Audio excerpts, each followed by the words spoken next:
And he's here. He is here. Cristiano has entered the building. Welcome, wherever you are, to the Old Trafford Theatre, through whose stage door he has entered. The romance of the Ronaldo reunion captivates the place.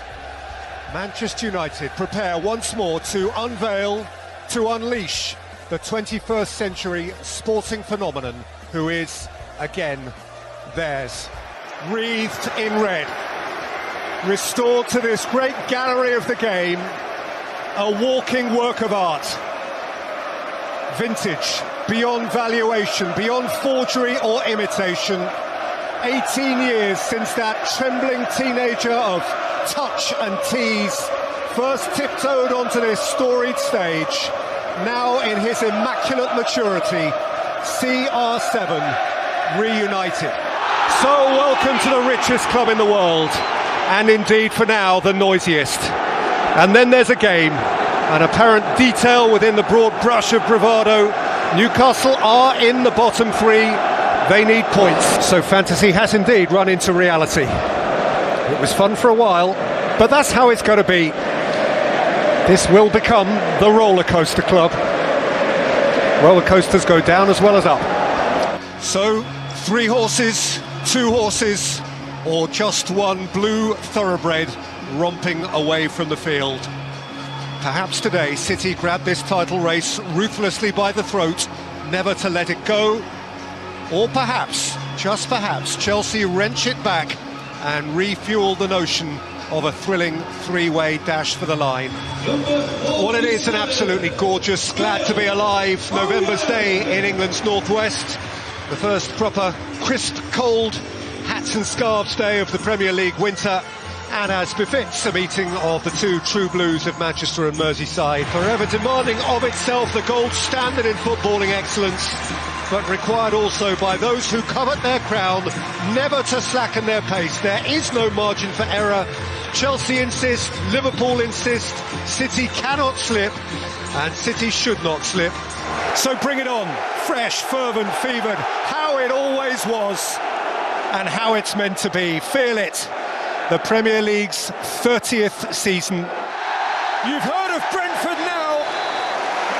The first night, their best night. The Bees have never had it so good. Thomas Frank's Brentford have gunned down the Gunners. Arsenal begin with tails between legs. Brentford straight to the top. The Premier League means business. Well, it is a chilly, dank night in eastern Germany, and for Leipzig it is a night of obligation. And Paris Saint-Germain, the year-on-year have-to-bees who demand of themselves that soon, very soon, they must win it. There is not a noise quite like the Leeds noise. There is not a sporting heat quite like this white heat. Leeds-Liverpool has always been something. And boy, is this something. If you can't run hard, you don't belong out there. A furious game of incident and, sadly, accident.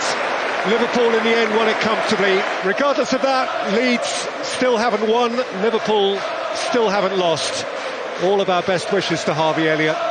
And so mercifully we can receive the Premier League's last gift before Christmas. Tottenham finally back at the party. Liverpool, who've been so far its principal entertainers, let us enjoy what we've got here while we've got it. Wonderful. The very essence of midwinter English football at its epic best. That is the way we would want to be warned as we head into Christmas week by the English Premier League. Liverpool drop points, have plenty of arguments. This one will rage on and on. New page in the diary, fresh personal promises, reignited ambitions. But for English football's elite, a familiar and mammoth challenge. Stop City if you can. So welcome one and all to the snug corner of West London, which is the Brentford Community Stadium, looking out as it does. Another joyful wow moment for this fabulously bubbly club. So let it out and let it in. Hey Jude, begin. Super game, but in truth, City's game. It was throughout. tantalisingly thrilling this. It is colourful, cacophonic chaos. The final score at Stamford Bridge, Chelsea 2, Liverpool 2. So we'll call that quits. What a fascinating narrative, what a terrific contest in its own way. And it ends, Chelsea 1, Manchester United 1. 13 nights on from their heart-pumping rendezvous at Old Trafford. 13 nights since United rescued glory from the jaws of catastrophe and Atalanta watched a fantasy melt into tears. The man is a storybook all by himself. There is no work of fiction more fanciful. Well, it is that wonderful time of the year. The Premier League just keeps on coming at you. The stylists of the East End, the fashionistas of the West End. It's a football match on trend. Each has chasers at their tail. Andy Townsend, it feels important, doesn't it? Certainly does.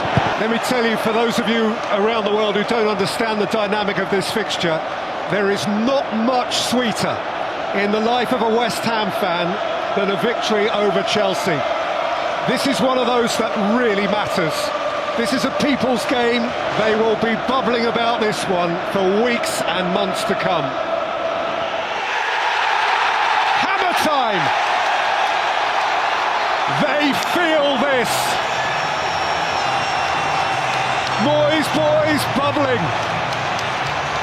Quite how it happens, needn't worry him for now. It did happen. So don't even pretend to know what happens next. Leave aside logic, abandon all reason, forget form. Lose yourself for an hour or two in Manchester's mayhem. Whatever will be, will be. Same city, different galaxies. Manchester City's stars twinkled whilst Manchester United's hid behind Manchester's grey clouds. United are a long, long way behind. It is so mist and murk and floodlights piercing through and Villa Park rocking and rumbling. It is Boxing Day football as it was intended. Chelsea with ground to make up. Chelsea are rolling once more. Lukaku is scoring once more. Jorginho was sure from the spot. Villa were a test, but his return and their return to winning ways are the Chelsea Christmas headlines here. So seconds away, gloves off, let them rip into each other again. Andy Townsend, this will be a horrible one to lose. It's a Gunners' glory day in North London. Mikel Arteta is pumped. And Arsenal are flying like they've rarely flown in recent traumatic years. A win over the enemy and a thumping win. And Arsenal are smiling again. Blue, wherever you look, blue. The fixture of the age between the best in Europe and the best in England. The fixture of the age between the best in Europe and the best in England. Not even that. This time it's City, this time it's Pep, and that is a statement, and that counts for an awful lot. Chelsea with wounds to lick. So how do they rub along this time? Goodison growls, Everton engulfed in angst, Liverpool simply motoring right now, but derbies do have their own context, and as you understand, Jim Beglin, you just never know. And Evertonians are on their heels and heading home. Hear that. Liverpool anything but neighbourly. Benitez burnt by the club that once warmed him. It ends at Goodison the way it so often has in the past, with Liverpool on top. Everton 1, Liverpool 4.